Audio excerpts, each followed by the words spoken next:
The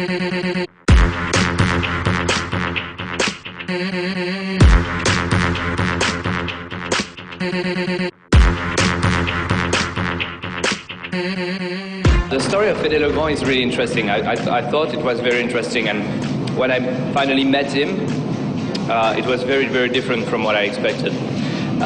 It's like a big breakthrough, like completely out of control, coming from a small profile to a #1 profile worldwide.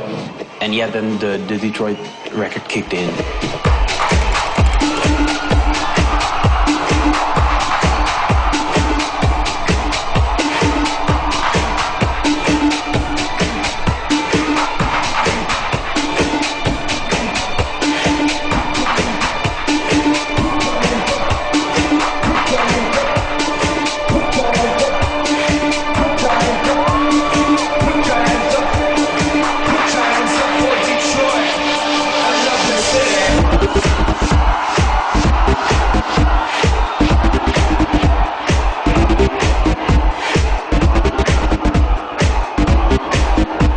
Finished the record, and I thought, okay, it's cool. It has something like quirky.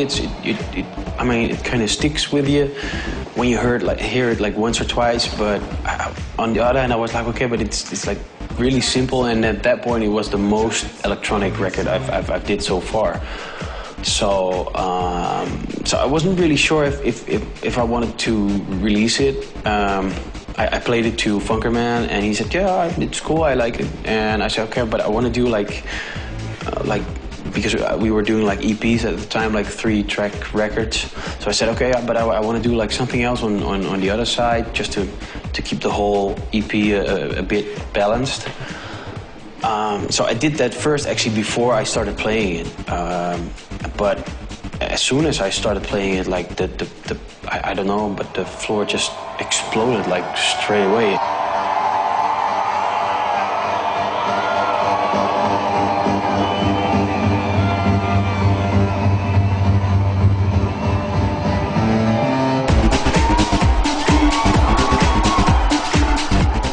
As soon as there was like a buzz right away on the internet, because I played it at the sneakers parties, which were like really happening at that point, and like the day after there was like a big buzz on the internet, like what was that record and blah blah blah, and there was actually like after I played it like for 3 or 4 weeks, then I started like, okay, maybe it's a bit more than I think of it, and well, yeah. And then it finally got signed to CR2 in England, and CR2 signed it to Ministry.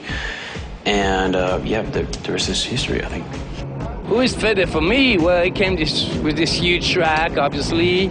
And after that, I discovered a great DJ, which was really good news. And this is for me even more important, to be honest. Yeah.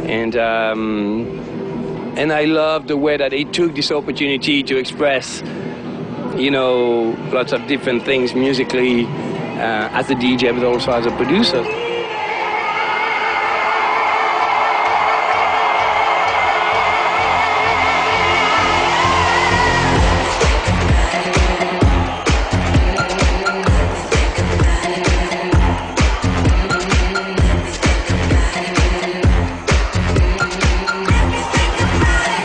I think about Fedde? Well, the thing is what I like. I mean, I've been involved in the music industry for many, many, many years, and it's always great to see a new face, new attitude, new ideas, someone that people can relate to also based on what he can create. And I think that's really important to move the scene on, move it forward, and for someone to have a new, fresh idea on what people should be hearing in the future. And Fedde is one of these DJs and one of these producers that basically made a record that we all know and love, and from that he wants to also show people the other side of what he's about as a talented artist, and I think which is important for anyone to move on. But not only that, it's always hard to have people who produce music in such a way who's also a really good DJ too. So he has two great attributes based on who he is as a DJ, as a producer, as an artist, as someone that really has something to say based on what he believes in, and I can follow that path. He's got a great reputation in the dance scenes, especially in the house scene. And I live in New York, and New York is such a house music centric city. So, in the world of dance music and house music, like everybody does kind of know everybody else, because we all travel and we all play at the same places.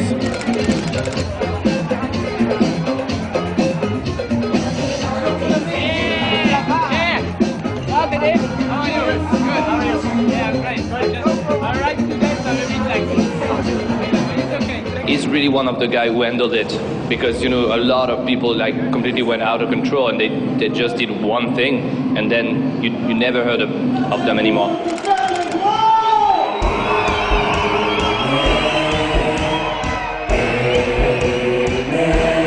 Just get closer and take over.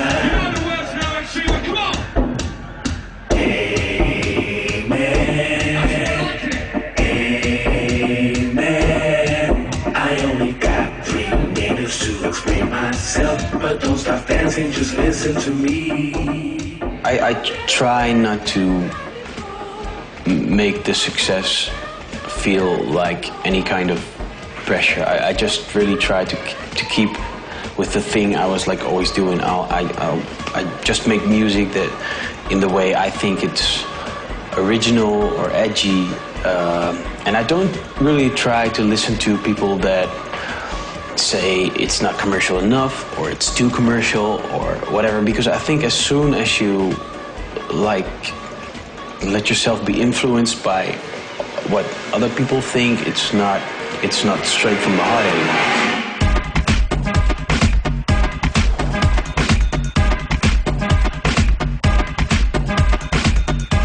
He's one of my best friends. He's a guy I met like 6 years ago. We played in the same club, and I was kind of intrigued by how he is as a person. He's really relaxed. You should know him to really understand, but he's quite a spiritual guy, and he's a magician with productions, and I've produced quite a lot with him, and I'm still often sitting next to him and I'm like, I can do this, but it's not true. He does some things he can do really fast in like half an hour, and then he makes a sound turn into something that you can't really define what it is. And every track he makes, I'm sure that everybody who listens to it, if you like the music or not, it has a certain special ring to it. And so for me, he's a good friend and a really good producer and DJ who I work with, and I'm happy to have this relationship with him. Ladies and gentlemen, it's time for the loss of a DJ Bunker and Shibanado. Appreciation, please! The Flamingo Experience, live on 1 and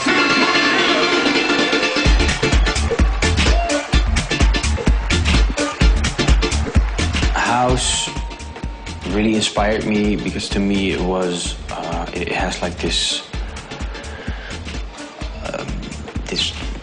repetitive thing that kind of hypnotizes you, and for me it's still one of the few genres where you can really easily play music that people don't know, so I think that's a real cool thing about it.